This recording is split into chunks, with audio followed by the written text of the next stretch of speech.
بسم الله الرحمن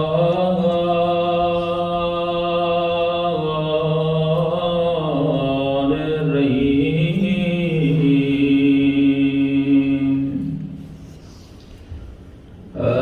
الحمد لله رب العالمين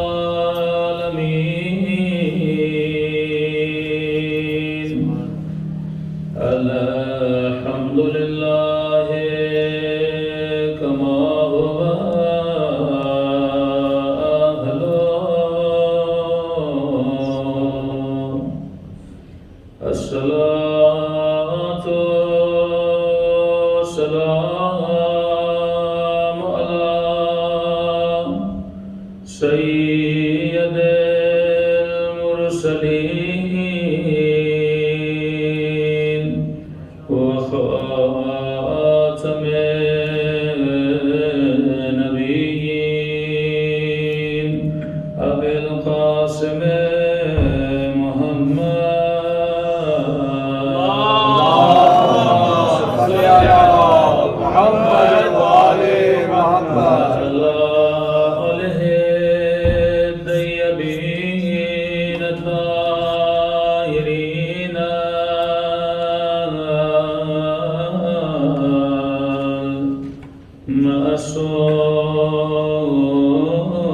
معصومین سب مل کے امام زمانہ کی ظہور کی دعا اللہم کل ولیک حجت بن حسن صلواتک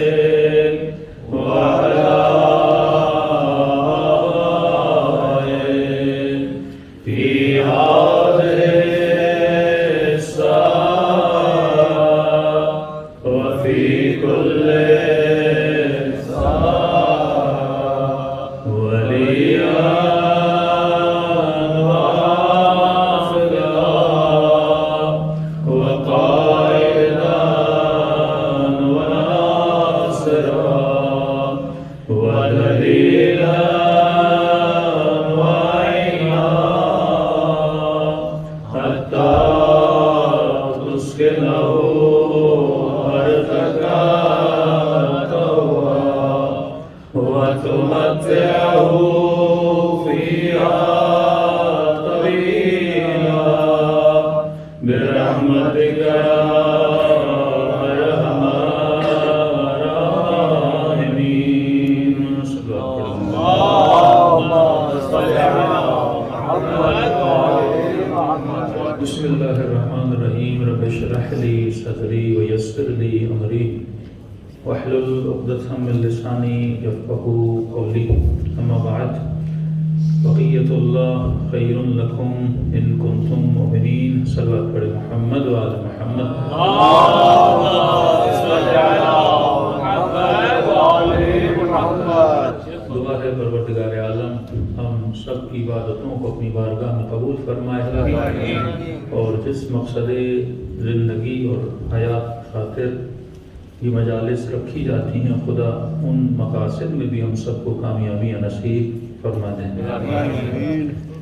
مسلسل آپ کی خدمت میں عرض کر رہے ہیں کہ جب تک انسان خود کو غفلت سے نہیں نکالتا تب تک میدان حضور میں خود کو پا نہیں سکتا. اور اصل چیز ہے حضور کہ جب ولید نے صبح کی 2 رکعت 4 بنا دی اور لوگوں نے اعتراض کیا کہ تم نے یہ کیا غضب کر دیا کہ صبح کی نماز تو 2 رکعت ہے اور تم نے 4 پڑھا دی. تو کہنے لگا کہ اللہ کا شکر ادا کرو میں نے 2 کو 1 نہیں بنایا, میں نے تو 4 بنا دیا, مطلب میں نے تجھے زیادہ پڑھا دیا. تو ایک سوچ یہ ہے کہ اعمال کا انبار لگاتے جاؤ. دوسری سوچ وہ ہے کہ قلت کے ساتھ بھی کرو لیکن حضور کی ساتھ کرو. یہ ہم ایک لفظ استعمال کرتے ہیں کہ کوانٹٹی پہ غور ہونا چاہیے یا کوالٹی پہ غور ہونا چاہیے. اللہ کوانٹٹی کو نہیں دیکھتا، خدا کوالٹی کو دیکھتا ہے کہ تمہارے عمل کا معیار کیا ہے۔ مثلا آپ سنتے ہیں کہ جب قرآن پڑھا جائے تو خاموشی اختیار کرو، ایک دوسرے کے ساتھ بات نہ کیا کرو، مطلب تمہارا پورا غور اور فکر کس کی طرف ہونا چاہیے؟ قرآن کی طرف ہونا چاہیے۔ مجلس کے لیے بھی یہی حکم ہے کہ جب ذکر محمد اور آل محمد ہو، اس ذکر میں یا فرمان خدا سنایا جاتا ہے یا حدیث رسول سنائی جاتی ہے، تو یہاں پر بھی انسان پر لازم ہے وہ اپنی توجہ کو کمپلیٹ کس کی طرف رکھے؟ کلام خدا بندی کی طرف رکھے۔ ایشو یہ نہیں کہ کسی کو نہیں پتا کہ خدا ہے کہ نہیں ہے، پتا سب کو ہے، لیکن اللہ کے حضور میں کون جی رہا ہے؟ مسئلہ یہ نہیں کہ لوگوں کو نہیں پتا کہ 12 امام ہیں، ہمیں بھی پتا ہے کہ 12 امام ہیں، لیکن حضور امام زمانہ کو محسوس کون کر رہا ہے کہ ایک آنکھ ہے جو مجھے دیکھ رہی ہے۔ جب تک دیکھیے مشہور جملہ ہے نا کہ مولا کے ظہور سے پہلے کون آئے گا؟ دجال آئے گا۔ اور آپ بچوں کو بتاتے ہیں کہ دجال کون ہے؟ جو ایک آنکھ رکھتا ہوگا، ون آئے والا ایک شخص ہوگا۔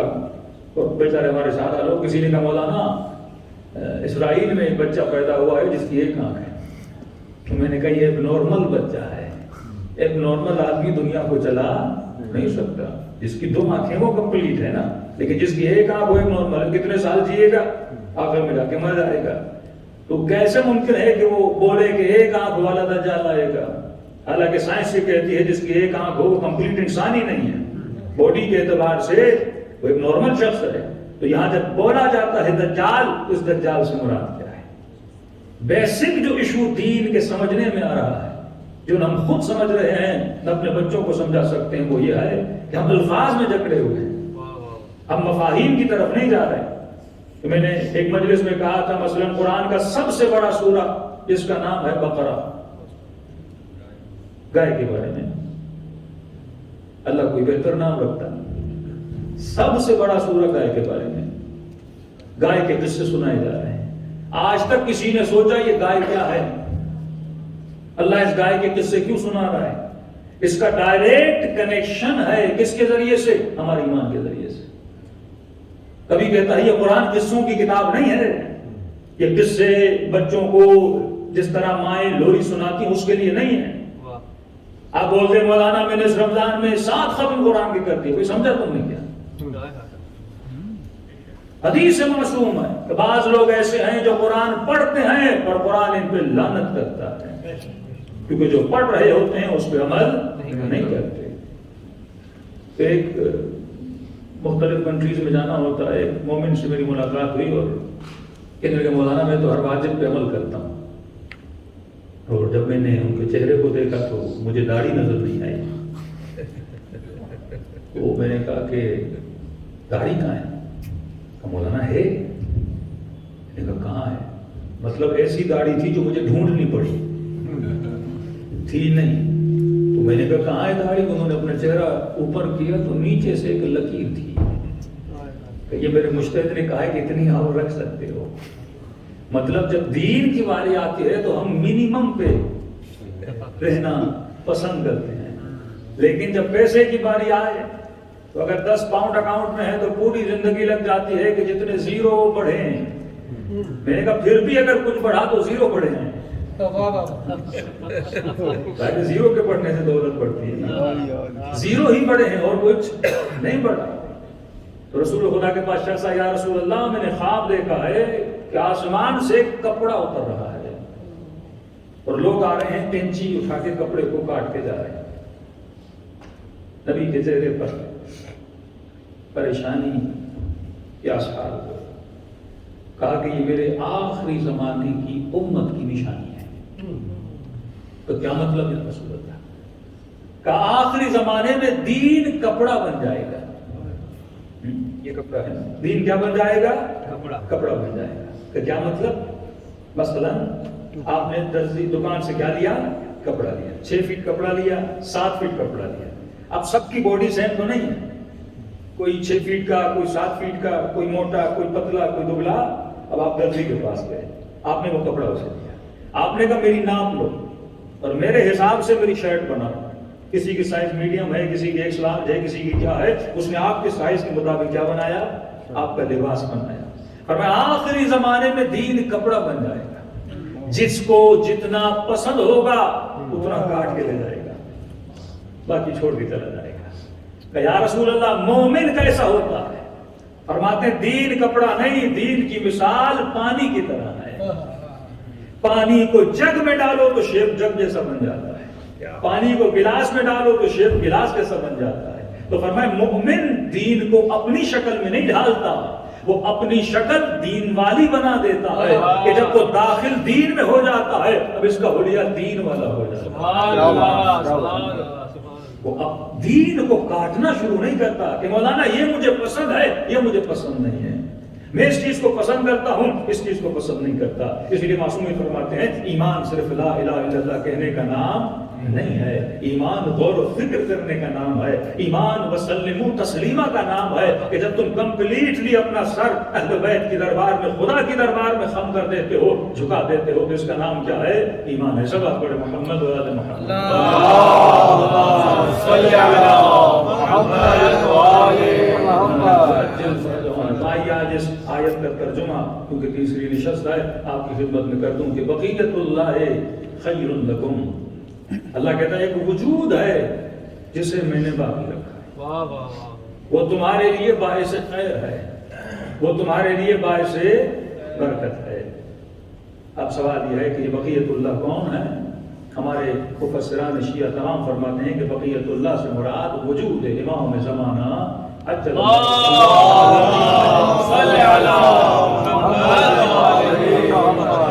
یہ وجود تمہارے لیے باعث خیر ہے، باعث برکت ہے. خیر کا مطلب کیا ہے؟ برکت کا مطلب کیا ہے؟ کہ مطلب جس نے امام زمانہ کو مانا یہ وجود اس کی زندگی میں خیر لائے گا، یہ وجود اس کی زندگی میں برکت لائے گا. یعنی اس امام بارگاہ میں جو بھی بارہویں سرکار کو مانتا ہے اللہ وعدہ کرتا ہے کہ میں اس کی زندگی میں کیا لاؤں گا؟ خیر لاؤں گا. اس کی زندگی میں کیا لاؤں گا؟ برکت لاؤں گا. خیر سے مراد کیا ہے؟ کیا خیر کا مطلب مال ہے؟ کیا خیر کا مطلب دولت ہے؟ کیا خیر کا مطلب اولاد ہے؟ فرمایا نہیں، یہ بھی خیر ہے، لیکن جو سب سے بڑا خیر ہے، جو سب سے بڑی دولت ہے جو خدا کسی مومن کو دیتا ہے وہ دولت سکون ہے جو کسی جگہ پہ نہیں ملتی.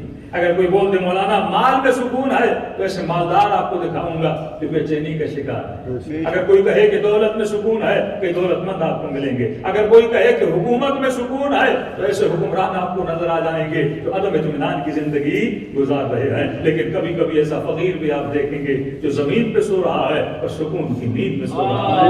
اصل جو سب سے برترین دولت ہے وہ دولت سکون ہے. بات چھڑی ہے تو بات کو چھیڑتا ہوا آگے بڑھوں. آپ سے سوال ہے کہ جنت کیا ہے؟ کبھی سوچا ہے؟ ہر مولوی ہر مفتی شب قدر راتوں کو بلند کرتا ہے خدا جنت نصیب فرما، جہنم سے بچا، جنت میں جانا چاہتا ہوں. تو ایک سادہ سا بچے سے پوچھیے نا کہ جنت کیا ہے، خود سے پوچھیے کہ جنت کیا ہے. کہ ہر وقت ربنا آتنا فی الدنیا حسنہ وفی الآخرۃ حسنہ، جگہ جگہ ہم جنت کی طرف، اور جگہ جگہ خدا یہ کہہ رہا ہے کہ مومنوں کا جو گفٹ ہے تو اللہ ہم کو دے گا وہ کیا ہے؟ جنت ہے. تو جنت کیا ہے؟ تو کسی نے کہا مولانا جنت نام ہے حور کا. پہلے قرآن میں ہے سورہ رحمان میں جنت نام ہے غلما کا. اللہ بھی تو جانتا تھا نا عربوں کو کس چیز سے محبت ہے. اب ظاہر اللہ ان سے وہ باتیں کرتا ہے جو ان کی سمجھ میں نہیں آ رہی تھی، تو اس لیے فرماتے ہیں کہ قرآن کی ایک تفسیر عوام کے لیے ہے، ایک تفسیر خواص کے لیے ہے، ایک تفسیر اولیاء کے لیے، ایک تفسیر اہل بیت علیہ الصلوۃ والسلام کے لیے ہے. کہ بندہ جتنا جتنا ان کے قریب ہوتا جاتا ہے اتنی اتنی تفاسیر اولیاء تک پہنچتا جاتا ہے. جنت کس کا نام؟ کہور، غلما. اچھا اور کیا ہوگا جنت میں؟ کہ مولانا دودھ کی نہریں ہوں گی، جنت میں شہد کی نہریں ہوں گی. اور کیا ہوگا؟ کہ بڑے بڑے محل ہوں گے، ایک مومن کو 200 250 حوریں ملیں گی، غلما کھڑے ہوں گے. ہاں بس نیت کرے گا کبھی ہاتھ میں سیب ہوگا، کبھی ہاتھ میں کون سا پھل آ جائے گا. کوئی سیکولر آدمی تھا، اس نے کہا کہ مولوی صاحب اگر یہ جنت ہے مطلب جنت حور کیا ہے؟ حور مطلب ایک خوبصورت وجود جو مرد کو اٹریکٹ کرے. دودھ تو آپ نے پیا ہوا ہے سفید رنگ کا، ایک چیز ہے لکوڈ ہے اسے دودھ کہتے ہیں. شہد بھی آپ نے کھائی ہوئی ہے. بڑے محل جس میں زمرد ہوگا یہ ہوگا خوبصورت محل ہوں گے یہ جنت ہے. اس سیٹلر بندے نے کہا کہ مولانا اگر یہ جنت ہے اور پوری زندگی محنت کی جائے کہ اس کو حاصل کیا جائے کہ اگر دنیا کا کوئی ارب پتی کوئی بلینر چاہے تو یہ چیزیں تو یہاں بھی دے سکتا ہے. میں نے کہا وہ کیسے؟ کہا وہ دنیا کا ایک خوبصورت آئی لینڈ ڈھونڈے سبز نہریں بہ رہی ہوں بڑے بڑے محل بنائے دنیا کی تمام حسیناؤں کو خرید کے جمع کر دے وہاں پہ اپنے لیے غلاموں کو بھی رکھ دے اور بڑے بڑے سوئمنگ پولز بنائے جسے ایک میں دودھ ڈال دے ایک میں شہد ڈال دے. پاسبل تو ہے نا امپاسبل تو نہیں. یہ ساری چیزیں یہ جنت ہے تو یہ چیزیں تو یہاں بھی حاصل کر سکتا ہے. تو حقیقت جنت کیا ہے؟ یہ تو سائیڈ ایفیکٹس آف جنت ہے کہ وہاں جانے سے حور بھی ملے گی علم ملے گی. یعنی جن چیزوں کے پیچھے تو یہاں دوڑ رہا تھا نا انسان یہی انہی چیزوں کے پیچھے ہوتا ہے نا.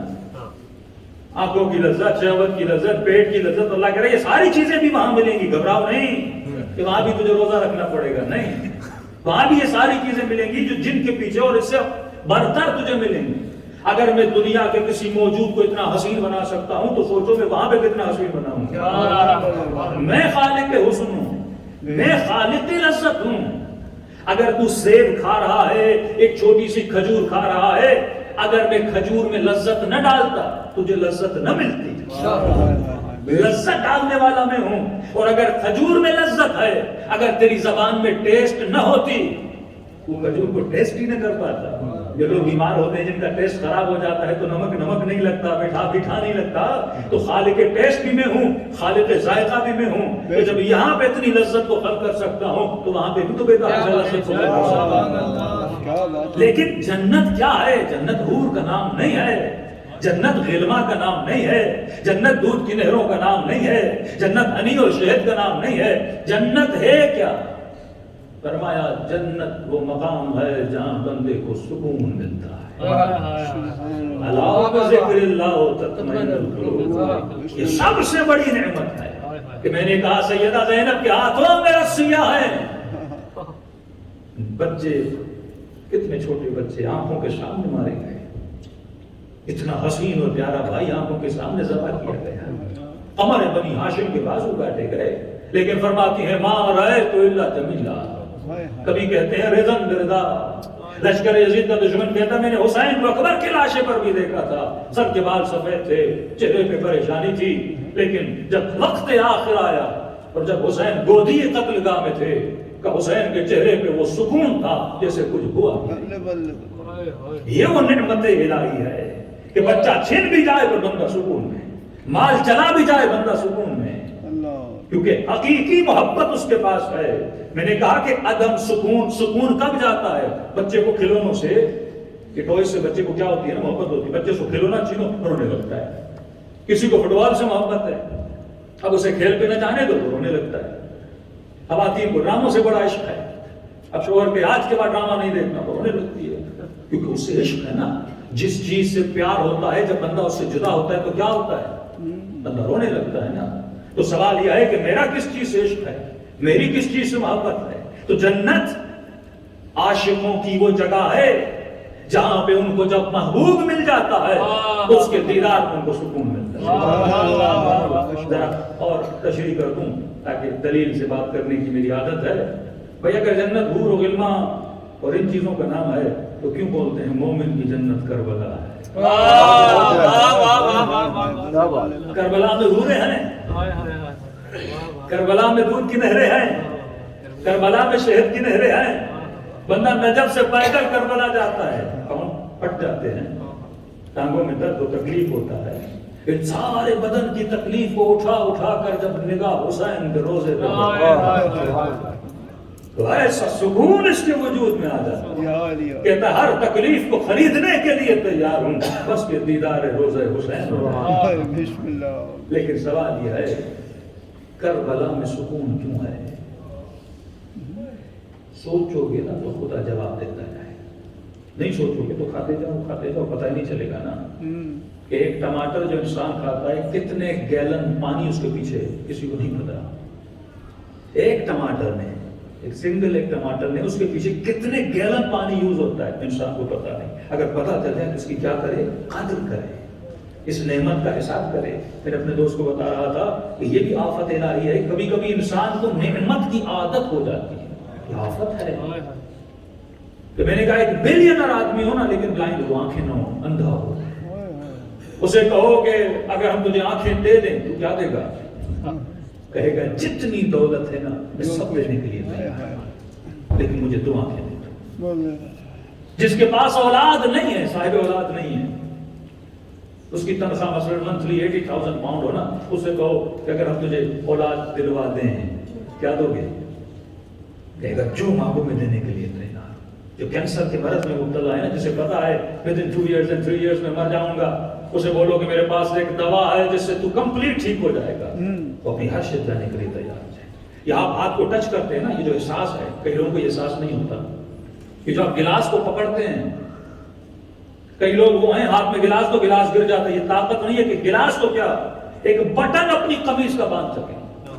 یہ جو آپ بٹن باندھ رہے ہو نا, اللہ نے آپ کے ہاتھوں میں طاقت دی ہے. یہ جو جملہ بول رہے ہو, یہ جو سانس اندر ڈال رہے ہو اور سانس تو باہر خارج ہو رہی ہے, یہ جو چیزیں کھاتے ہو تمہاری باڈی سے خارج ہوتی ہیں. ایک کبھی مولا فرماتے ہیں ہفتے میں ایک بار قبرستان جایا کرو اور مریضوں کے پاس جایا کرو, غریبوں کے در پہ جایا کرو, تاکہ جو امیری اللہ نے دی ہے تجھے احساس ہو کہ اگر غریب ہوتا تو کس تکلیف میں. مریضوں کو دیکھا کرو تاکہ تجھے پتا چلے یہ کڈنی صحیح سالم تمہاری چل رہی ہے, یہ معدہ صحیح طریقے سے تمہارے کھانے کو ہضم کر رہا ہے. تو اللہ نعمت بھی دیتا ہے, اور نعمت کو آہستہ آہستہ ہم آپ کو فرماتے ہیں کہ خدا جب بندوں کو نعمت کی عادت ہو جاتی ہے تو کبھی کبھی ان کو بلا میں مبتلا کر دیتا ہے تاکہ اس عادت سے نکلیں. ان کے وجود کو وائبریٹ کرتا ہے تاکہ یہ چند لمحوں کے لیے سوچیں کہ یہ نعمت چھن بھی سکتی ہے. کبھی سب سے پیارا بیٹا اور بیٹی خدا اسے شدید بیمار بھی کر دیتا ہے تاکہ تجھے احساس ہو یہ نعمت ہمیشہ رہنے والی نہیں ہے. اگر وہ دے سکتا ہے تو نعمت کو چھین بھی لیتا ہے. اگر وہ مال دینے کی طاقت رکھتا ہے تو مال لینے کی طاقت بھی رکھتا ہے. انسان کو یہ سوچنا چاہیے کہ میں اس دنیا میں آیا ہوں, اللہ کی نعمتوں کا بندے کو کیا ہونا چاہیے؟ احساس ہونا چاہیے. صلوات پڑھیں محمد و آل محمد.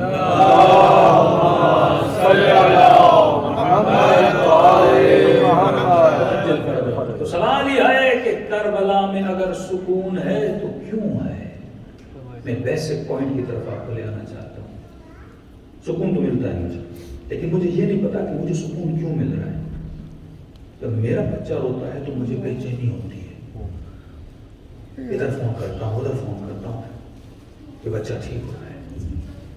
لیکن جب پڑوسی کا بچہ روتا ہے تو میں تنگ آ جاتا ہوں کہ کب بس کرے گا تاکہ مجھے نیند آ جائے. یہ کنڈیشن علی بن ابی طالب کی نہیں ہے. حسن روئیں علی کی وہی کیفیت ہے, اور کسی یتیم کا بچہ روئے تو علی کی وہی کیفیت ہے, کیونکہ احساس کا جو دائرہ اور سرکل ہے وہ بہت بڑا ہے. اب سوچو کہ کربلا مومن کی جنت کیوں ہے؟ کہ مولانا کیونکہ کربلا میں سکون ہے. کیونکہ میرا سوال وہیں کا وہیں ہے, کوشچن وہیں کا وہیں ہے کہ کربلا سے تجھے سکون ملتا کیوں ہے؟ ہو سکتا ہے کوئی کہے کہ مولانا کیونکہ کربلا میں قبر امام حسین ہے. ہو سکتا ہے کوئی کہے کہ مولانا کیونکہ مولا حسین کی غربت کو دیکھ کے سکون ملتا ہے. کوئی کہے کہ مولا کی جو جالی ہے زئی ہے اس کو دیکھ کے سکون ملتا ہے. کوئی کہے کہ مولانا جب میں رأس الحسین کے مقام پہ جاتا ہوں تو سکون ملتا ہے. لیکن میرا سوال وہیں کا وہیں کھڑا ہے, کیا اس سونے میں سکون ہے جس سے امام کا گنبد مولا کی شرائن بنی ہے؟ کیا اس جالی میں سکون ہے جو چاندی سے بنی ہے؟ کیا اس مٹی میں سکون ہے جو کربلا کی ہے؟ تو سوال یہ ہے کیا ان ٹائلز میں جو حرم میں لگی ہیں ان میں سکون ہے؟ تو یہ ٹائل تو تیرے گھر میں بھی ہے, ان سے سکون کیوں نہیں ملتا؟ سونا تو برمنگھم کی مارکیٹ میں بھی ہے, اسے دیکھ کے سکون کیوں نہیں ملتا؟ چاندی کی انگوٹھی بھی تو بنا لیتا ہے, اسے دیکھ کے سکون کیوں نہیں ملتا؟ دوسری بات, اگر کربلا میں سکون ہے تو تجھے کیوں سکون ملتا ہے؟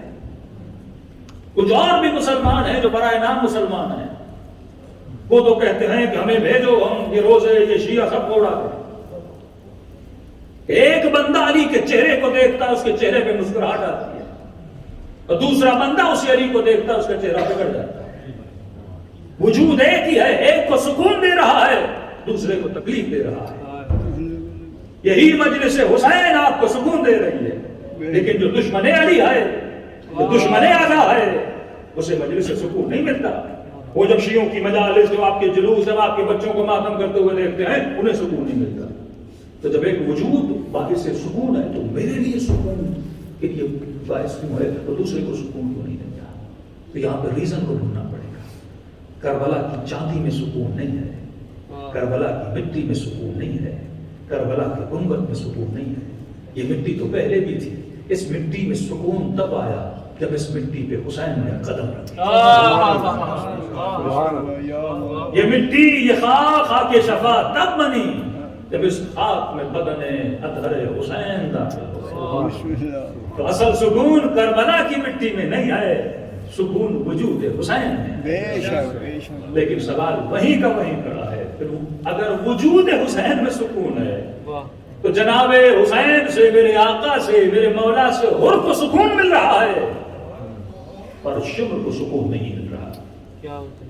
ایک وہ شیعہ جو میرے مولا کے چہرے کو دیکھنے کے لیے ترس رہا ہے کہ حسین کی زیارت ہو جائے، لیکن ایک وہ ہے جو مولا حسین کے سینے پر سوار ہے، ہاتھ میں خنجر ہے، اور حسین بتا رہے ہیں کہ پہچان میں کون ہوں، تمہارے نبی کا نواسا ہوں. اسے حسین سے سکون نہیں مل رہا. یہ تو کہتا ہے جتنی جلدی ہو سکے میں حسین کے گلے کو ضرب. تو ایک ہی وجود ہے مجھے سکون دے رہا ہے، دوسرے کو سکون نہیں دے رہا. تو سکون کی جو اصل وجہ ہے اور ہے. اگر مجھے ذکر خدا، ذکر علی، ذکر آل رسول سے سکون ملتا ہے تو یہ کمال کس چیز کا ہے سکون مل رہا ہے؟ تو فرماتے ہیں اصل جو سکون ہے نا وہ محبت ہے. یہ راز ہے سکون کی بات ہے. سکون کس میں ہے؟ محبت میں. مولا حسین سے سکون اس لیے ملتا ہے کیونکہ حسین سے محبت ہے. اگر کسی کو مولا علی سے نفرت ہو جائے، امیر شام کی نسلوں میں سے کوئی ہو، اسے علی کے وجود سے سکون نہیں ملے گا، بے چینی ہوگی اسے. کیوں فرمایا مومن و منافق کی نشانی کیا ہے؟ علی کا ذکر کرو، چہرہ کھل جائے تو مومن ہے، چہرہ بگڑ جائے تو منافق ہے. کیوں؟ کیونکہ محبت ہے یا نفرت ہے، اس سے اس کا اظہار ہوتا ہے کہ جب اللہ کا آواز آتا ہے تو کون ہے جو اللہ کی طرف آتا ہے؟ مطلب یہ اللہ سے محبت کرتا ہے. کون ہے جو اس کو چھوڑ کے چلا جاتا ہے؟ مطلب اتنی محبت نہیں کرتا. جب ذکر حسین ہوتا ہے تو پتہ چلتا ہے کون ہے جو آل رسول سے محبت کرتا ہے اور کون ہے جو ان سے نفرت کرتا ہے. تو یہ راز کی بات آپ کو بتا کے جا رہا ہوں. اصل جو سکون ہے وہ محبت میں ہے. یا علی کہہ کے ہر بلم سجا دیتا ہوں، یا علی کہہ کے ہر بلم سجا دیتا ہوں، سونے والوں کو میں محفل میں جگا دیتا ہوں، کرتا ہوں ذکر سے مومن اور منافق روشن، کہیں پہ نور کہیں آگ لگا دیتا. سبحان اللہ. نعرہ حیدری. یہ راز سمجھ لیجیے. اب یہاں سے آپ کی تربیت کا کام شروع ہوتا ہے. پہلے آپ نے انجینئرنگ کی کہ بھائی یہ مثلاً آپ کے گھر کے نل میں پانی آ رہا ہے، لیکن آپ کو پتہ نہیں پانی آ کہاں سے رہا ہے.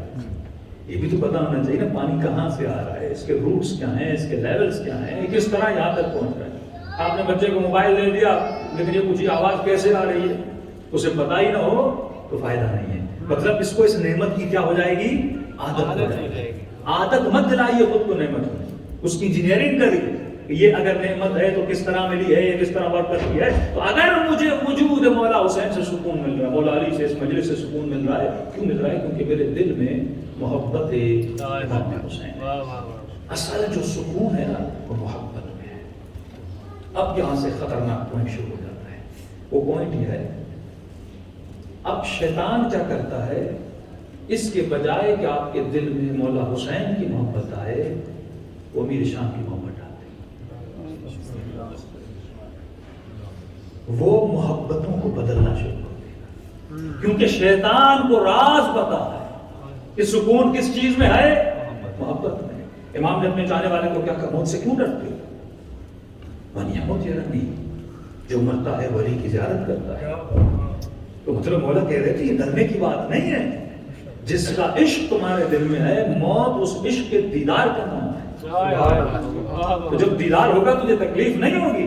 تو فضول میں ڈر رہا ہے. مومن کو موت کے استقبال میں جانا چاہیے. اب ہمیں اس محبت کے راز کو سمجھانا ہے کہ اگر محبت صحیح بندے سے ہو تو اس سے سکون ملے گا. لیکن محبت کی ایک برائی یہ ہے کہ اگر محبت غلط بندے سے بھی ہو جائے نا تو وہاں سے سکون ملتا ہے. ہاں ایسا ہے کہ نہیں ہے؟ آپ دشمن سیدہ کا نام سنتے ہیں بے چینی ہوتی ہے، لیکن مسلمان جب نام سنتے ہیں سکون ملتا ہے. کیوں؟ کیونکہ غلط بندے سے کیا ہو گئی ہے؟ محبت ہو گئی. یہ مفتی، یہ مولوی، یہ علماء، یہ سو جو ہیں، ان کی کوشش یہ ہوتی ہے غلط لوگوں کی محبت میں ڈالیں. ایک چھوٹا سا بچہ ہے مثلا بھابھی کے گھر میں پیدا ہوا اور بچپن سے اس کو یزید رحمت اللہ بتا کے جب بڑا ہو گیا اس کو یزید سے کیا ہو گئی؟ محبت ہو گئی. اب آپ جب یزید کو برا بنا بولو گے وہ کہے گا یہ برا ہے، کیونکہ جس برے کو آپ برا کہہ رہے ہو وہ برا اس کے ذہن میں برا نہیں ہے.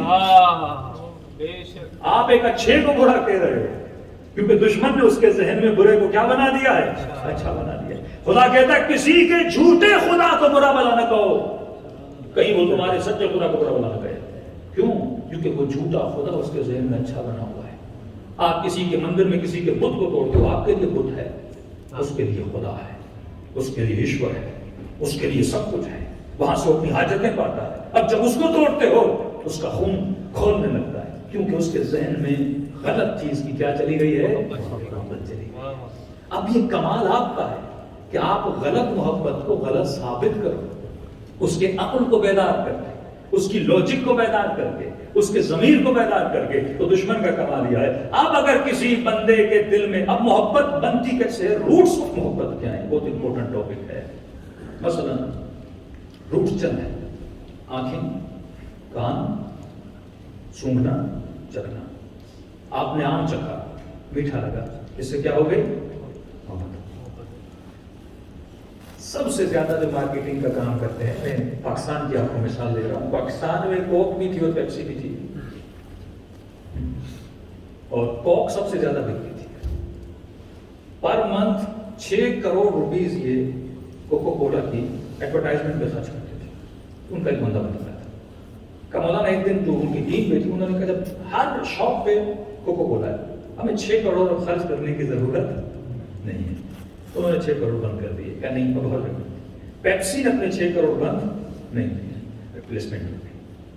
کس طرح ہوتا ہے جب آپ ایک چیز کی پبلسٹی کرتے ہو؟ اب یہ غور سے سنیے گا، بچوں کی تربیت کا معاملہ ہے. آپ گاڑی سے جا رہے ہو، روڈ کے دونوں طرف جو بورڈ لگے ہوئے ہیں وہ پیپسی کے، میکڈونلڈس کے، KFC کے بورڈ لگے ہوئے ہیں. آپ چلتے جا رہے ہو، ادھر پیپسی دیکھی، پھر آگے گئے 10 کلومیٹر کے بعد پھر پیپسی کا بورڈ، پھر 10 کلو. اب ہو سکتا ہے کہ پیپسی جیسی پروڈکٹ بنانے والی 10 کمپنیاں اور ہوں، لیکن ان کا بورڈ نہیں ہے، وہ پبلسٹی نہیں کر رہے. آپ دیکھتے گئے، اب آپ کو پسند ہے یا نہیں ہے، لیکن آپ دیکھ رہے ہو تو دیکھتے دیکھتے آپ کے سب کانشیس میں اس کی تصویر چلی جائے گی. اب آپ شاپ پہ گئے، شاپ والے نے کہا بھائی میرے پاس 10 قسم کی ڈرنکس ہیں، کون سی لوگے؟ نہ چاہتے ہوئے زبان سے نام آئے گا مجھے پیپسی چاہیے، کیونکہ 100 مرتبہ اس نے آپ کو کیا کیا ہے؟ دکھایا ہے.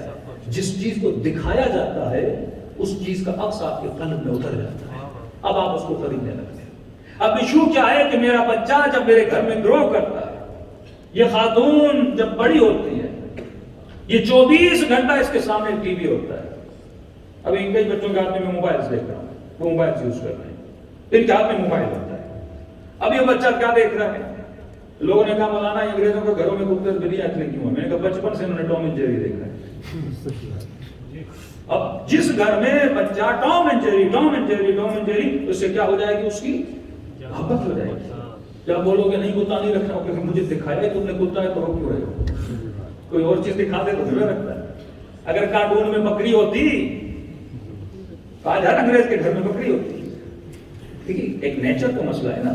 ایک چیز آپ دیکھ رہے ہو، آپ کو پسند نہیں ہے، کسی نے آپ کو بتایا نہیں اچھا ہے برا ہے، لیکن ایک شکل اس کی وجہ سے دیکھو آدمی کو گھن بھی آتی ہے بات ہوتا، لیکن ایک بندہ اس کو وجہ سے دیکھ رہا ہے. ہمارے لوگ کئی ایسے کام کرتے ہیں جو ان کے لیے باعث لذت ہیں، آپ کے لیے نہیں ہے. ایک بندے کو ایک کام سے گھن آتی ہے، دوسرا بندہ کہتا ہے یہ مجھے دے دو. کیوں؟ کیونکہ بچپن سے اس کی محبت کو اس کے دل میں ڈالا گیا ہے. جو محبتیں آپ کے دل میں ہوتی ہیں، یاد رکھیے آپ کے اعمال اور ایکشنز کا موٹیو کون ہے؟ یہ ہم چیز ہے. میں نے کہا مومن یہاں بیٹھا ہے، اس کو بولا جائے، میں اس دن مثال دے رہا تھا، ایک بچہ سو رہا ہے، اس بچے کو بولو جانا ہے مجلس میں، کہا نہیں پاپا میں تھکا ہوا ہوں. اسے بولو کہ وہاں پہ فٹ بال میچ ہو رہا ہے، چلنا ہے، ایک دم کھڑا ہو جائے گا. کیوں؟ اس کا موٹو وہی ہے جس سے اس کی محبت ہے، وہ اس کو موٹیویٹ کرنا شروع کر دیتا ہے۔ جب بچپن سے آپ جتنے بھی یوٹیوب کی ویڈیوز کھولیں گے، جتنے بھی انگلش موٹیویٹرز ہیں ان کی ویڈیوز میں سب سے بڑا جو ٹائٹل ہوتا ہے وہ ہوتا ہے how to become billionaire, billionaire کیسے بننا ہے۔ اب اس بندے کا موٹو کیا ہے کہ مجھے بلینئر کیسے بننا، جو بتائے گا اس کے کرنے کے لیے کیا ہو جائے گا، تیار ہو جائے گا۔ جو چیز آپ کو دکھائی جاتی ہے اس چیز کی محبت آپ کے دل میں چلی جاتی ہے۔ بچپن سے جب بچوں کو ٹام اینڈ جیری دکھایا گیا، لہٰذا اس سے کیا ہو گئی، آپ نے دیکھا 20 سال کے بعد 30 سال کے بعد ہر گھر میں آپ کو بلی نظر آئے گی، اور ہر گھر میں آپ کو کیا نظر آئے گا، کتا نظر آئے گا۔ اب جو ایک ہیں اللہ کی طرف سے ہدایت دینے والے، اور کچھ وہ ہیں جو شیطان کی طرف سے آتے ہیں۔ اگر اللہ اپنے نبی رکھتا ہے تو شیطان بھی اپنے نبی رکھتا ہے، اگر اللہ اپنے امام رکھتا ہے تو شیطان بھی اپنی طرف سے امام ائمۃ السوء جسے بولتے ہیں وہ بھی اپنے بندے بھیجتا ہے۔ ائمہ الہی کا کام کیا ہے کہ لوگوں کے دل میں اللہ کی محبت ڈالے، شیطان کا کام کیا ہے کہ غیر اللہ جتنی بھی محبتیں ہیں اس کے دل میں ڈالتے ہیں۔ کبھی خدا کہتا ہے یہ اولاد بھی، یہ بیوی اور بچے بھی انسان کے لیے فتنہ بن جاتے ہیں۔ کیوں؟ جب ان کی محبت ایکسٹریم لیول پہ چلی جاتی ہے اور اللہ کی محبت سے ٹکراتی ہے، یہ محبت خدا سے دور ہو جاتا ہے۔ کربلا میں امام حسین نے کیا بتایا کہ حسین کو سکینہ سے پیار ہے، سیدہ زینب سے پیار ہے، عباس سے پیار ہے، اپنے اکبر سے پیار ہے، اور نشانی یہ ہے کہ جب اترتے ہیں گھوڑے سے فرماتے ہیں عباس میری کمر ٹوٹ گئی۔ جب علی اکبر کے جنازے پہ آتے ہیں سب کے بال سفید ہو جاتے ہیں۔ جب بہن زینب سے خدا حافظی کرتے ہیں تو حسین روتے ہوئے خیمے سے باہر نکلتے ہیں، لیکن وہاں پہ پیغام دیا خدا ان سب سے محبت ہے، لیکن جو ایکسٹریم لیول کی محبت ہے وہ تجھ سے ہے، کہ میں تجھ پہ یہ ساری محبتیں قربان کر سکتا ہوں۔ تو جب بچپن سے آپ جو چیز دکھاتے ہو بندہ وہ کرنا شروع ہو جاتا ہے۔ جس چیز کی محبت آپ کے دل میں ہوتی ہے وہ آپ کا موٹیو بن جاتا ہے۔ یہاں 100 مومن ہوں گے، ضروری نہیں کہ تمام مومنوں کو ایک عادت ہو، ضروری نہیں کہ ہر بندے کو ایک چیز سے محبت ہو، مختلف محبتوں میں گرفتار ہے۔ کہ روایات میں ملتا ہے کہ ہر انسان کی قیمت ہے، قیمت تو خود اپنی طے کرتا ہے۔ خدا نے تمہاری قیمت جنت رکھی ہے لیکن تو نے اپنی قیمت کم رکھی ہے۔ ہو سکتا ہے کوئی انسان 10,000 پاؤنڈ پہ نہ پگھلے، بولے کہ یہ رشوت ہے 10,000 پاؤنڈ لے لیجیے ہمارا کام کر لیجیے، کہ نہیں مولانا رشوت حرام ہے۔ اچھا 20,000 نہیں مولانا حرام ہے۔ اچھا 1,00,000 سوچتا ہوں میں کہاں پہ پگھلتا ہوں، میرا لیول ہے جہاں پہ پگھل جاتا ہوں۔ ابن ملجم ڈبل مائنڈیڈ تھا کہ علی کو قتل کرے نہ کرے۔ اس کو سب سے زیادہ جس نے موٹیویٹ کیا وہ قطامہ تھی، کیونکہ حسن پرست تھا، حالت نماز میں کھڑا تھا اور سامنے سے گزر جاتی نماز ٹوٹ جاتا تھا۔ کئی مرتبہ اس نے نماز توڑی، پھر اللہ اکبر، پھر جب سامنے سے گزری نماز ٹوٹ گیا، کیونکہ عشق خدا پہ ایک خاتون کا عشق حاوی تھا۔ کئی ایسے جوان آپ کو ملیں گے جب مجازی عشق میں گرفتار ہو، والدین تو دشمن بن جاتے ہیں، میں لڑکی سے پیار کرتا ہوں، یہ ٹین ایج میں جو انسان کو لو ہوتا ہے، عشق ہوتا ہے، پوری باڈی پہ حاوی ہو جاتا ہے۔ اب جب تک اسے دیکھتا نہیں سکون نہیں ملتا، جب تک اس سے بات نہیں کرتا سکون نہیں ملتا، نہ کھانا اچھا لگتا ہے نہ پانی اچھا لگتا ہے، کیونکہ وہ باطل عشق اس کے قلب پہ کیا ہو جاتا ہے، حاوی ہو جاتا ہے۔ بعض لوگوں کو بزنس کا جنون آ جاتا ہے، 4 گھنٹے میں کیا 2 گھنٹے بھی نہیں سوتے، کہتے ہیں یہ 2 گھنٹے بھی ہم پیسے کمائیں، دن رات لگے رہتے ہیں کیونکہ وہ عشق اس کے قلب پہ کیا ہو جاتا ہے، حاوی ہو جاتا ہے۔ تو مجھے یہ سوچنا ہے کہ یہ جو محبتیں میرے اولاد کی یا میرے دل میں جا رہی ہیں اس کے روٹس کیا ہیں۔ یہ محبت آنکھوں کے ذریعے جاتی ہے، یہ محبت کانوں کے ذریعے جاتی ہے، اس کے روٹس ہیں، یہ پائپ لائن ہے جہاں سے تمہارے دل محبت جا رہی ہے۔ اب تم کون سی محبت ڈال رہے ہو؟ اب بچپن سے اس بچے کے دل میں ہیرو، دیکھیے نا شیطان کے پاس ریئل ہیرو نہیں ہے، غور سے سنیے گا، آپ کے پاس ریئل ہیرو ہے۔ خدا نے ریئل ہیرو دیا علی بن ابی طالب۔ ریئل ہیرو کا مطلب کیا ہے؟ اس کی جو عادتیں، اس کی جو حرکات، اس کے جو ایکشنز ہیں وہ ریئل ہیں، فیک نہیں ہیں۔ مثلا آپ ایک انڈین مووی دیکھتے ہیں، وہاں کا ہیرو ایک مکہ مارتا ہے 10 لوگ جا کے پیچھے گرتے ہیں، تو وہ ریئل نہیں ہے، وہ کیا ہے، فیک ہے، لیکن آپ کو اچھا لگتا ہے کیونکہ آپ کی نیچر میں ہے کہ بہادر ہر کسی کو اچھا لگتا ہے۔ مثلا اسپائڈر مین بچے دیکھتے ہیں، اسپائڈر مین سے کیوں اٹریکٹ ہوتے ہیں؟ کیونکہ ایک شہر میں ایک غلط بندہ آیا، ویلن آ گیا، وہ وہاں پہ نقصان دے رہا ہے، بچوں کو نقصان دے رہا ہے، سٹی کو خراب کر رہا ہے، تو ایک بندہ آ جاتا ہے اور اس کے پاس ایکسٹرا آرڈنری پاورز ہیں، انسان کو ایکسٹرا آرڈنری پاورز پسند ہیں، وہ وہاں پہ آ کے کیا کرتا ہے، اس کو مار دیتا ہے۔ اب شیطان کے پاس ریئل ہیرو نہیں ہے، وہ فیک شخصیت بناتا ہے، اور یہ جو ایکٹر اسپائڈر مین کی ایکٹنگ کر رہا ہے ریئل میں جائے تو اس کے پاس کوئی پاور ہے ہی نہیں۔ سلمان خان کو 4 لوگ مارتے اس کے بعد کون سا پاور ہے؟ ٹام کروز کو 4 لوگ مارتے اس کے پاس کون سا پاور ہے؟ یہ ساری فیک شخصیات ہیں. تبھی ان کا نام ایکٹر ہے، مطلب یہ ایکٹنگ کرتے ہیں، ریئل میں ایسے نہیں ہے. علی ایکٹنگ نہیں کرتے. علی کی تقوی ریئل ہے. علی ابن ابی طالب کی بہادری حقیقت والی ہے. شب ہجرت جب موت کے بستر پہ سوتے ہیں حقیقت والی ہے. تو خدا آپ کو ریئل ہیرو دیتا ہے، وہ شیطان آپ کو فیک ہیرو دیتا ہے. یہ نفاسات، نفقات، ہمزات، یہی شیطان کا کام ہے نا کہ آپ کے وجود میں غلط شخص کی محبت کو ڈال دے. وہ فیک امام آپ کے بچوں کے دلوں میں بناتا ہے، وہ فیک پروفٹ اور فیک نبی آپ کے بچوں کے دلوں میں بناتا ہے. اب یہ بچہ بچپن سے جب اسپائڈر مین کو دیکھے گا، آئرن مین کو دیکھے گا، اور آپ اس کو بتاؤ گے نہیں کہ فیکنس کیا ہوتی ہے اور ریئلنس کیا ہوتی ہے، حقیقت کیا ہوتی ہے اور خیال کیا ہوتا ہے. اب یہ بچہ دیکھے گا، اب جب یہ شوق میں جائے گا، یہ نہیں بولے گا کہ بابا مجھے وہ شرٹ چاہیے جس پہ حسین لکھا ہو. کہے گا وہ شرٹ لے کر دو جس پہ اسپائڈر مین ہو. وہ کھلونے کو ڈھونڈے گا جو آئرن مین کے ہوں، وہ کھلونے کو ڈھونڈے گا جو اسپائڈر مین کے ہوں، کیونکہ جس چیز کو دیکھا ہے اور جب اس کیریکٹر سے اس کو محبت ہو گئی، اب اسی کیریکٹر سے کیا ہوگا؟ اٹریکٹ ہوگا. میں نے لندن میں ایک بات کہی تھی کہ ایک جگہ ہم گئے تو انہوں نے فیصلہ کیا، ہماری ایک کمیونٹی تھی کیا، تو انہوں نے کہا کہ آج کے بعد مولانا وہ ہوگا جو سوٹڈ بوٹڈ ہو، فل سوٹ والا مولانا اور ٹائی وائی والا مولانا. ہمارے بچے ہمارے والوں کو نہیں سنتے. تو ڈیسیجن لیا جا رہا تھا کمیونٹی میں کہ آج کے بعد مجلس ہو، کیونکہ بچے ان سے اٹریکٹ ہوتے ہیں. تو ایک مومن بھلا کرے اللہ اس کا، وہ وہاں پہ کھڑا ہوا، اس نے احتجاج کیا، کہا کہ پھر کل اگر امام زمانہ آ جائیں ان کو بھی پڑھنے نہیں دو گے. امام کا لباس کون سا ہوگا؟ لیکن میں نے ان کو کہا اگر کمیونٹی ایک ڈیسیجن لے رہی ہے، کیوں لے رہی ہے؟ اگر بچے ایک خاص لباس سے اٹریکٹ ہو رہے ہیں، اس سے نہیں ہو رہے. اگر یہاں پہ میں اپنے بالوں کو جیل شیل لگا کے اوپر کر کے آ جاؤں اور فل سوٹ پہن کے آ جاؤں، سارے بچے اٹریکٹ ہو جائیں گے. کیوں؟ کیونکہ ان کے ذہن میں جو ہیرو ہے وہ ٹام کروز ہے، جیمس بانڈ ہے. اب جب میں اس کی شبیہ بنتا ہوں تو بچہ مجھ سے کیا ہوتا ہے؟ اٹریکٹ ہوتا ہے. جب میں وہ حرکتیں کرتا ہوں، جب خود کو اس جیسا بنا دیتا ہوں تو کیا ہو جاتا ہے؟ اٹریکٹ ہو جاتا ہے. کیونکہ بچپن سے ٹی وی نے اس کو وہ دکھایا ہے، بچے کا قصور نہیں ہے. جب تم اس کو بچپن سے حسین کا کیریکٹر دکھاؤ، جب اس خاتون کو سیدہ فاطمہ کا کیریکٹر دکھاؤ، یہ معاشرے کی بیماریاں بتا رہا ہوں کہ خاتون کو اس کے مرد نے، انگریز کا واقعہ، اس نے طلاق دے دی. کس بات پہ؟ اس نے کہا مجھے تمہارے ہونٹ پسند نہیں، جاؤ سرجری کرواؤ اور ہونٹ کو اونٹ کی طرح موٹا کر کے آ جاؤ. فارسی میں کہتے لب شتوری، یعنی شتر والے ہونٹ. یہ فیشن بن چکا ہے آج. اس نے کہا نہیں، جو اللہ نے نیچرل بیوٹی دی اسی کو قائم کرنا. نہیں، آج کل مطلب اس وقت شیطان آپ کو بتا رہا ہے کہ بیوٹی کیا ہے، آپ کی اپنی چوائس نہیں ہے. وہ بولے گا یہ بیوٹی ہے، آپ اس کو بیوٹی مانو. وہ بولے گا یہ بیوٹی نہیں، آپ کو بیوٹی نہیں مانو. ایک وقت امریکہ میں تھا، یو ایس میں تھا، واٹر بیڈ کا بڑا فیشن تھا. جگہ جگہ ایڈورٹائزمنٹ کہ یہ واٹر بیڈ ایسا ہوتا ہے، اور جس کے گھر میں واٹر بیڈ ہو جیسے وہ جنت میں ہے.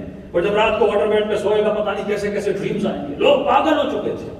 $1000 کا واٹر بیڈ کہتے تھے، بس اگر گھر میں واٹر بیڈ نہیں تو زندگی میں کچھ بھی نہیں. اور لے کر آئے دیکھا کچھ بھی نہیں، یہ پانی بھرا ہوا ہے، کچھ بھی نہیں. تو فیک ایڈورٹائزمنٹ اتنی ہوتی ہے کہ انسان اس کے پیچھے پاگل ہو جاتا ہے. یہ مجھے دیکھنا ہے کہ میں اپنی اولادوں کے ذہنوں میں کیا ڈالتا ہوں. ایک انگریز خاتون تھی، اس کی گود میں اس کا بچہ تھا. وہ کتاب پڑھ رہی تھی اور بچہ بھی بک پڑھ رہا تھا. تو ہمارے پاکستانی نے اس سے کہا کہ بھائی ہم بچوں کو مار مار کے پڑھتے، کچھ پڑھتے ہی نہیں، تو تم نے ایسا بچے کو کیا کیا کہ تم کتاب لے کے کھڑی اور بچہ بھی پڑھ رہا ہے. اس نے کہا کہ بچے سنتے نہیں، بچے دیکھتے ہیں. جو تو کرتا ہے بچے اس کو کاپی کرتے ہیں. سب سے پہلے تو اپنی اولاد کا رول ماڈل بنا، سب سے پہلے تو وہ کیریکٹر بنا. اگر علی ابن ابی طالب کے گھر میں کوئی عباس پل رہا ہے، یہ کمال مولا علی کا بھی ہے اور کمال بی بی ام البنین. سبحان اللہ. اگر ماؤں کی گودیں ام البنین جیسی ہوں تو عباس جیسے بچے پروان چڑھتے. کیا بات ہے، کیا بات. محمد آلِ محمد بلند تر صلوات.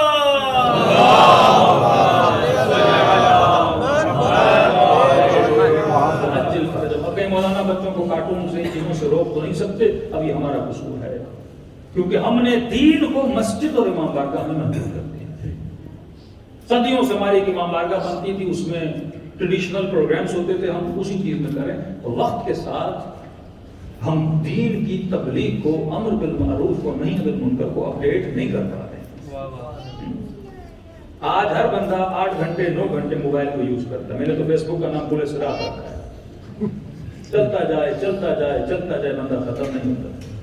شیطان کا کام یہ ہے آپ کی نسلوں کو بزی رکھے کہ کہیں وہ صحیح چیز کی طرف نہ چلا جائے.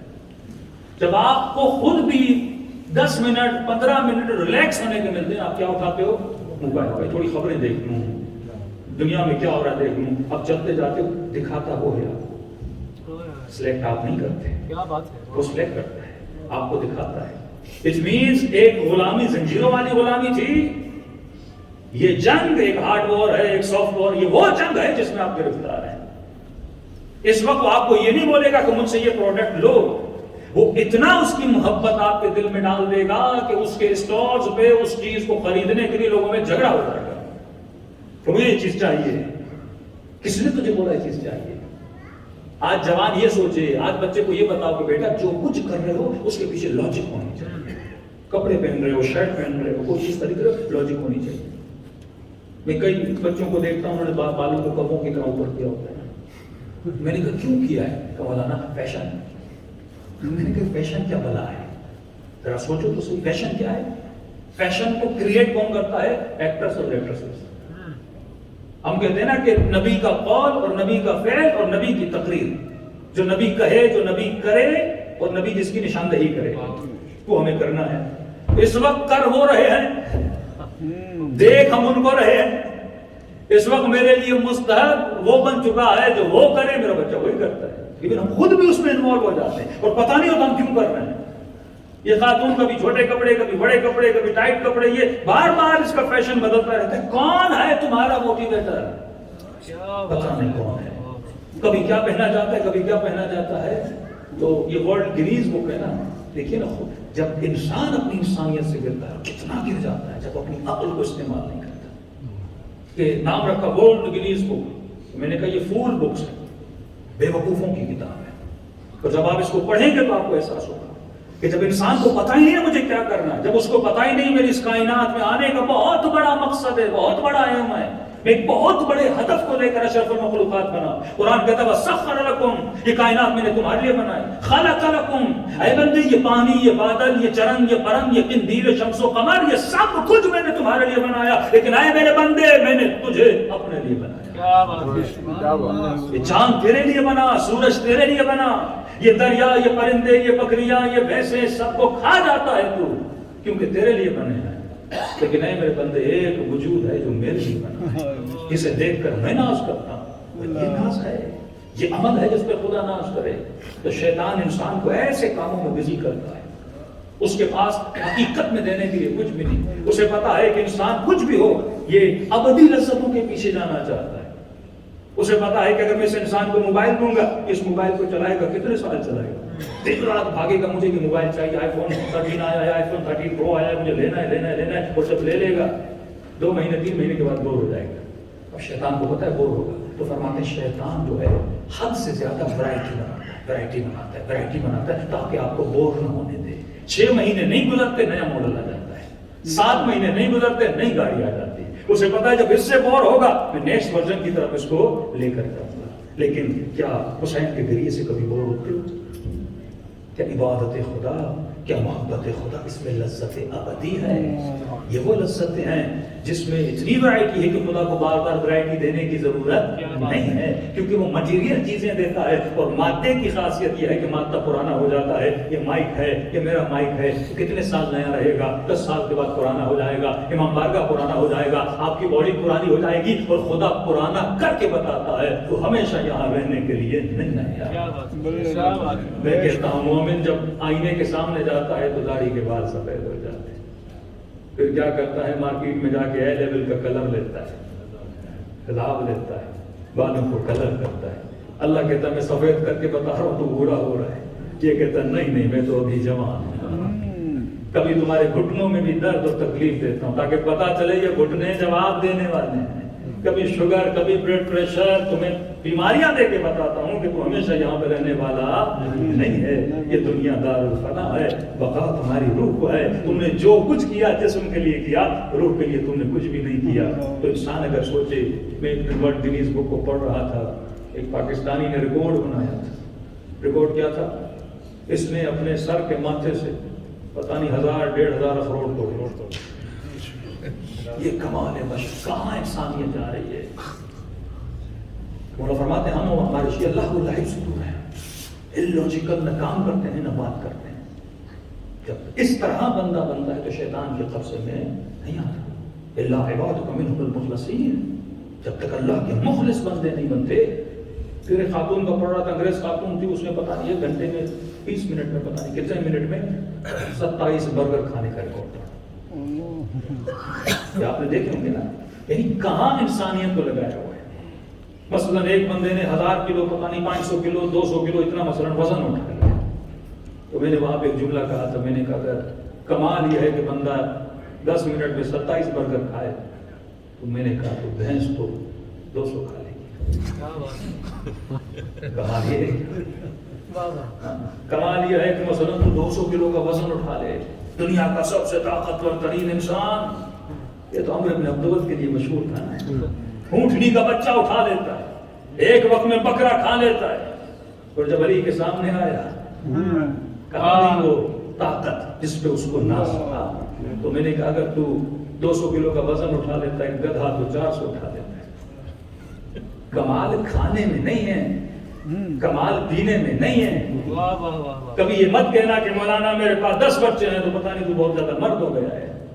اللہ حیوانوں کو اس سے زیادہ دیتا ہے. کمال جسمانی طاقت پہ نہیں کبھی کیا کرو کہ میرے جسم میں یہ طاقت ہے، میری آنکھوں میں یہ پاور ہے، میرے کانوں میں یہ پاور ہے. اللہ نے ایکسٹرا آرڈنری پاورز اینیملز اور حیوانات کو دیے ہوئے تم سے زیادہ، تاکہ تو کبھی اپنی حیوانیت پہ ناز نہ کرے. تو اگر ناز کر سکتا ہے تو اپنی فکر پہ ناز کر سکتا ہے. کہ جو چڑیا ہے، جو برڈز ہیں، جو 1000 سال پہلے جیسا گھونسلہ بناتی تھی آج بھی ویسا بناتی، کوئی ترقی نہیں. لیکن اے انسان، پہلے تو غاروں میں، پھر تو جنگلوں میں، پھر تو شہروں میں، کیونکہ میں نے تجھے فکر دی ہے. سخر لکم ما فی السماوات و ما فی الارض. میں نے زمین اور آسمان کو تمہارے سامنے مسخر کر دیا.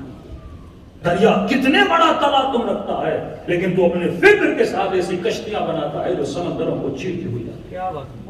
ہواؤں اور بادلوں میں کتنا پاور ہے، لیکن تو لوہے کے ایسے جہاز بناتا ہے جن ہواؤں کو چیرتے ہوئے جاتے ہیں. شیر کتنا طاقتور ہے، لیکن تو اپنی عقل اور فکر کے ذریعے سے اس کو ایک پنجرے میں بند کر دیتا ہے. گدھا تجھ سے زیادہ طاقتور ہے، لیکن تو اسے اپنا غلام بنا دیتا ہے. بھینس تجھ سے زیادہ طاقتور ہے، لیکن وہ تیری غلامی میں، بکری تیری غلامی میں، کائنات تیری غلامی میں. لیکن اے میرے بندے، تجھے دنیا کی غلامی نہیں کرنی، میں نے تجھے اپنی غلامی کے لیے پیدا کیا. میں نے تجھے اپنی بندگی کے لیے پیدا کیا ہے. اور بندگی بندہ کر ہی نہیں سکتا جب اس کی عقل علوی نہ بنے، جب اس کی فکر زینبی نہ بنے. تو خلاصہ کر رہا ہوں، تفصیل میں کل جاؤں گا تربیت کے عنوان پہ کہ آپ کے بچے جو دیکھتے ہیں اس کو بچے کیا کرتے ہیں، فالو کرتے ہیں. آج ہنٹ دے رہا ہوں، واحد سلوشن اپنی اولاد کی تربیت کا یہ ہے کہ جب تک ہمارے اپنے شیعہ اسکولز نہیں ہوں گے. اب شیعہ اسکول میں بھی ایک بڑی بحث ہے کہ مولانا شیعہ اسکول کا مطلب کیا؟ شیعہ سلیبس کو نہیں، سلیبس مطلب نہیں ہے، کیونکہ بہترین سلیبس پڑھ کے بھی لوگ قاتل زہرا بن گئے، اور بدترین گھروں میں رہ کر بھی یزید کا بیٹا عاشق حسین بن گیا. اطلب العلم من المہد الی اللحد. اللہ کہتا ہے علم حاصل کرو گہوارے سے لے کر اب تک. اب آپ پوچھ سکتے ہیں مولانا یہ بچہ جب گہوارے میں ہوتا ہے تو گہوارے میں کون سا علم ہے؟ 1 سال کا بچہ، 1 مہینے کا بچہ، 2 مہینے کا بچہ، یہ گہوارے سے کیسے نالج لے گا؟ گہوارے سے مراد ہے ماں کی گود، یعنی فرسٹ اسٹیج کہ اللہ نے تجھے وہ مشین بنائی ہے، تو دنیا کی بہترین پروڈکٹ کو پروڈیوس کرتا ہے جس کا نام انسان ہے. اب سوال یہ ہے کہ دنیا میں ایک وجود تو لا رہا ہے، یہ بچہ جو پیدا ہو رہا ہے یہ کیریکٹر وائز حبیب ابن مظاہر بھی بن سکتا ہے، اور بعید نہیں یہ کیریکٹر وائز شمر بھی بن سکتا ہے تیرے سامنے. اس کا مربی کون ہے؟ ارحمہما کما ربیانی صغیرا. اس کا مربی تو ہے. تربیت کہاں پہ پائے گا؟ سب سے زیادہ، باپ سے زیادہ جو اس بچے کی تربیت کی ذمہ داری ہے وہ ماں پر ہے، کیونکہ اطلب العلم من المہد۔ علماء اخلاق فرماتے جب شادی کرنے جاؤ یہ سوچ مت رکھ کے جاؤ کہ بیوی دینے جا رہا، یہ سوچ رکھ کے جاؤ کہ مجھے اپنے بچوں کی ماں کی تلاش ہے، مطلب ایسی گود کو تلاش کرو جس میں ایسا بچہ پلے بڑھے، جس خاتون کی یہ ذہن ہو، یہ فکر ہو کہ مجھے اولاد کو کیا کرنا ہے، ایسی تربیت دینی ہے کہ یہ بچہ زینبی اور حسینی بچہ بن کے بڑا ہو جائے۔ جب لانگ ٹائم کی آپ سوچ رکھیں گے تو ہوگا۔ کئی نوجوان آتے مولانا شادی کر لی، گھر میں جھگڑا ہوتا، میں نے کہا سوچ کے کی تھی؟ کرنی مولانا، پاسپورٹ کے لیے کی تھی، مال کے لیے کی تھی، دولت کے لیے کی تھی، احساسات میں آ کے، ایموشنز میں آ کے، یا شہوت کی خاطر آ کے میں نے شادی کی؟ میں نے کہا تبھی تو بربادیاں ہیں۔ مولا علی مثال دے رہے، عقیل میرے لیے خاتون کو تلاش کرو، کہ علی کو پتہ نہیں ہے کس قبیلے میں کون سی خاتون ہے؟ عقیل کو کہنے کے ضرورت، ہمارے لیے انہوں نے بیان کیا کہ جب تو بھی کسی خاتون کو تلاش، یہی اسی طرح خاتون کے لیے ہے، اگر کسی مرد کی تلاش میں جاتی ہے تو کسی ایسے کو تلاش کرے جس کا یہ ایم ہو کہ مجھے اس بچے کی کیا کرنی ہے، تربیت کرنی ہے۔ اب جب بچہ بڑا ہو جاتا ہے، گھر کا ماحول، ماں کا کام۔ دوسرا سب سے بڑا جو فیکٹر مجھے یہاں نظر آیا، ہم بچوں سے انگلش میں بات کرتے ہیں۔ بھائی انگلش ماحول میں بچہ ویسے ہی انگلش سیکھ جائے گا، یہ کوئی بہت بڑی سائنس تو نہیں ہے کہ آپ کو ڈر ہو کہ بچہ انگلش نہ سیکھ پائے۔ اسکول انگلش ہے، ماحول انگلش ہے، دوست اس کے انگلش بولتے ہیں، سب کچھ انگلش کی وجہ سے سیکھ جائے گا۔ اور سائیکولوجیکلی ثابت ہوا جو بچے ملٹیپل لینگویجز میں بات کرتے ہیں وہ ایکسٹرا آرڈنری اسمارٹ، جو زیادہ لینگویج میں بات کرتے ہیں۔ ویسے میرے کزن ہیں، انہوں نے جہاں سے شادی کی ہے، مثلاً پٹھانوں سے شادی کی ہے، ان کی بچی اس وقت 5 لینگویجز میں بات کرتی ہے۔ ماں اس سے پشتو میں بات کرتی ہے، خود اس سے سندھی میں بات کرتے ہیں، دادی اس سے اردو میں بات کرتی ہے، اسکول میں فارسی میں بات کرتی ہے، نہیں اسکول اس کا مطلب عربک اسکول ہے اور ماحول کیا ہے، فارسی ہے۔ 5 لینگویجز میں بچہ 5 to 6 میں بات کر سکتا ہے۔ مطلب آپ اپنے بچے کو ایبلٹی دینے کے بجائے اس بچے کو کیا کر رہے ہو، تباہ برباد کر رہے ہو۔ کیوں؟ کیونکہ ذہنی غلامی ہے۔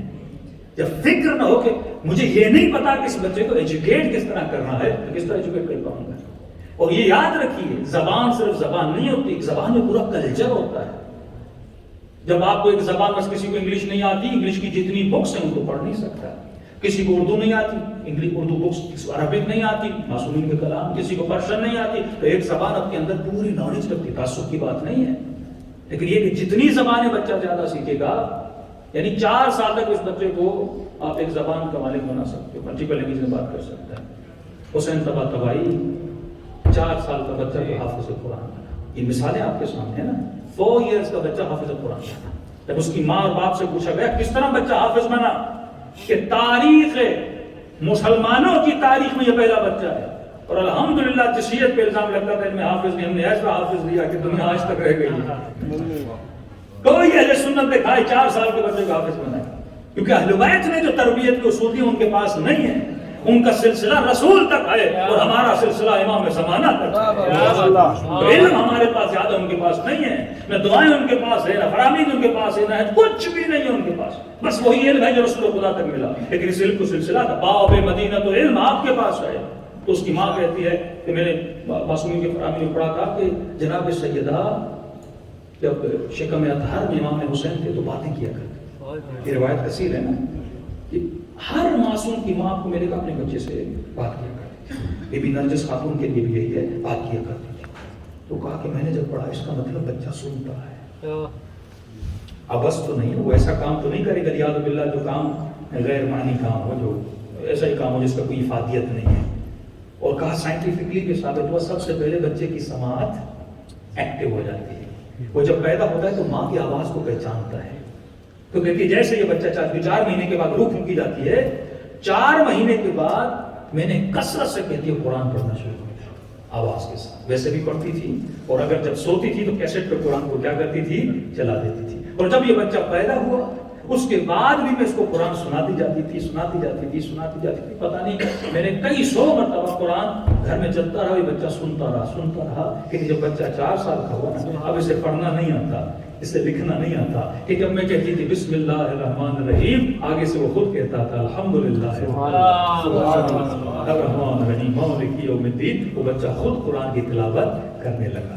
تو بچے جو دیکھتے ہیں، جو سنتے ہیں، ان کی میموریز میں، آپ چاہو تو اس بچے کو دنیا کا نمبر 1 انٹیلیجنٹ بچہ بنا سکتے ہو، اور آپ چاہو تو دنیا کا ڈل ترین بچہ بنا سکتے ہو. یہ اللہ کی امانت ہے جو آپ کے ہاتھوں میں. وقت کی کمی ہے لیکن انشاءاللہ میں کل آؤں گا. جب تک اپنی اولادوں کے لیے پلان نہیں بناتے. آپ پاکستان میں نہیں ہیں, آپ ایران میں نہیں ہیں, آپ سمجھیں کہ ایسے ماحول میں جہاں آگ بہت ہے, تو وہاں پہ احتیاط بھی کیا ہے, انسان کو زیادہ سے زیادہ رکھیں. آپ کا کلچر اور ہے, اسلامی کلچر اور ہے, دوسرے کلچر اور ہیں, آپ کی سوچ, آپ کی فکر ٹوٹلی اہل بیت والی ہے. تو لہٰذا جب تک وہ تربیت نہیں ہوگی تب تک ویسے بچے نہیں بنیں گے. اور خدا پوچھے گا قیامت میں نے اتنی عظیم نعمت اولاد کی تمہیں دی تھی, تم نے اس اولاد کے لیے کیا کیا. راؤ کربلا میں حسین نے اپنی اولاد کی تربیت کیسی کی. جب پوچھتے ہیں قاسم کیف عندک الموت, تیرے لیے موت کیسی ہے؟ 14 سال کا بچہ. اس موت پہ اگر وقت ملا تو کبھی گفتگو کروں گا اور جناب قاسم کے جملے کی تشریح کروں گا. کیف عندک الموت, قاسم تیرے لیے موت کیسی ہے؟ فرمایا چچا احلا من العسل, شہد سے زیادہ میٹھی ہے. مطلب موت کا کنسیپٹ قاسم کے ذہن میں کلیئر تھا کہ موت ایک ڈراؤنا خواب نہیں ہے, بلکہ موت ملاقات خدا کا نام ہے, بلکہ موت مولا علی کی زیارت کا نام ہے. دعا ہے کہ خدا بھی ہمیں احلا من العسل والی موت نصیب کرے, کہ شہد سے زیادہ میٹھی ہو, جس میں ملاقات علی ہو. عرض کیا کہ قیامت میں ہر آنکھ روئے گی لیکن دو آنکھیں کبھی نہیں روتی. ایک وہ آنکھ جو حسین کے غم میں روئے, دوسری وہ آنکھ جو اپنے گناہوں پہ روئے. خوف خدا ہو تو توبہ والی آنکھ ہوتی ہے, عشق حسین ہو تو غم والی آنکھ ہوتی ہے. ان دونوں چیزوں کو بڑھانا ہے اور بڑھانے کے اسباب انشاءاللہ بعد میں عرض کریں گے. دلوں کو کربلا لے کر چلیں, سلام کریں نظوات مقدسہ. السلام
مختصر روایت لیکن بڑی سخت روایت. روزے کی حالت میں ہو, یقیناً جانتے ہو پیاس کیا ہوتی ہے. فرمان ہے کسی روزے دار کے سامنے پانی نہ پیا کرو, کسی بھوکے کے سامنے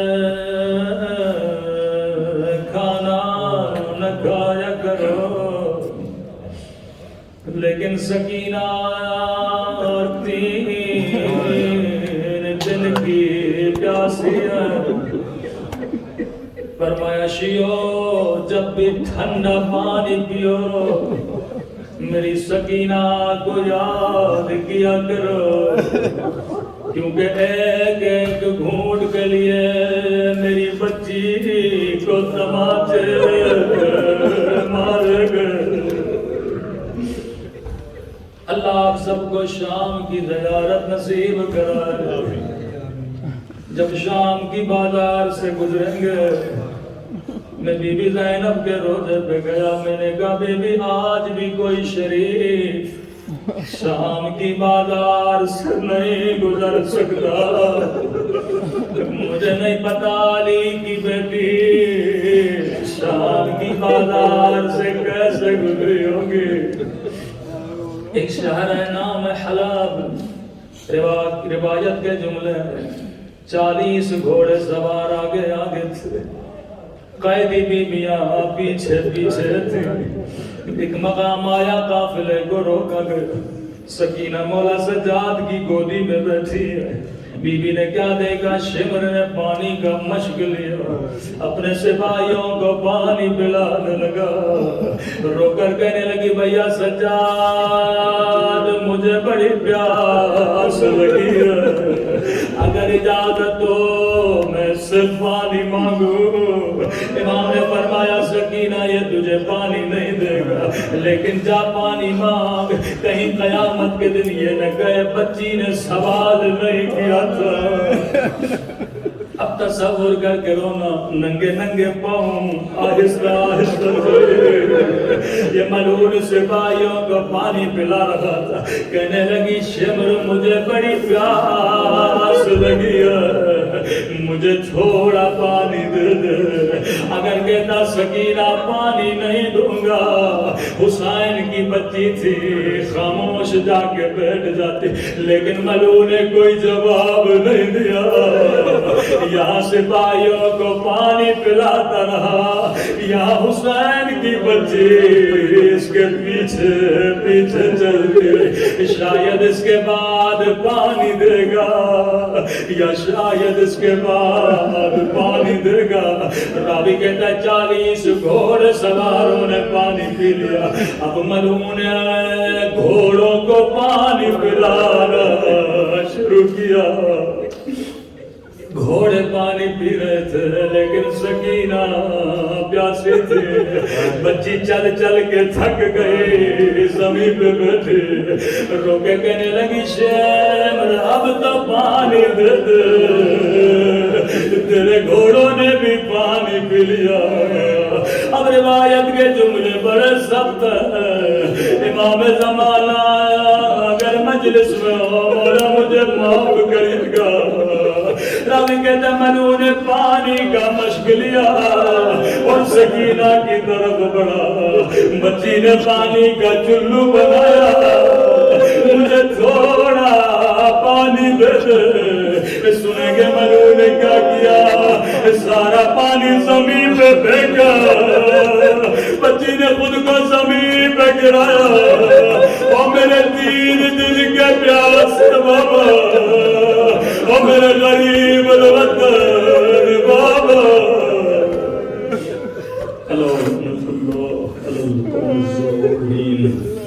پروردگار حق سکینہ حق امام حسین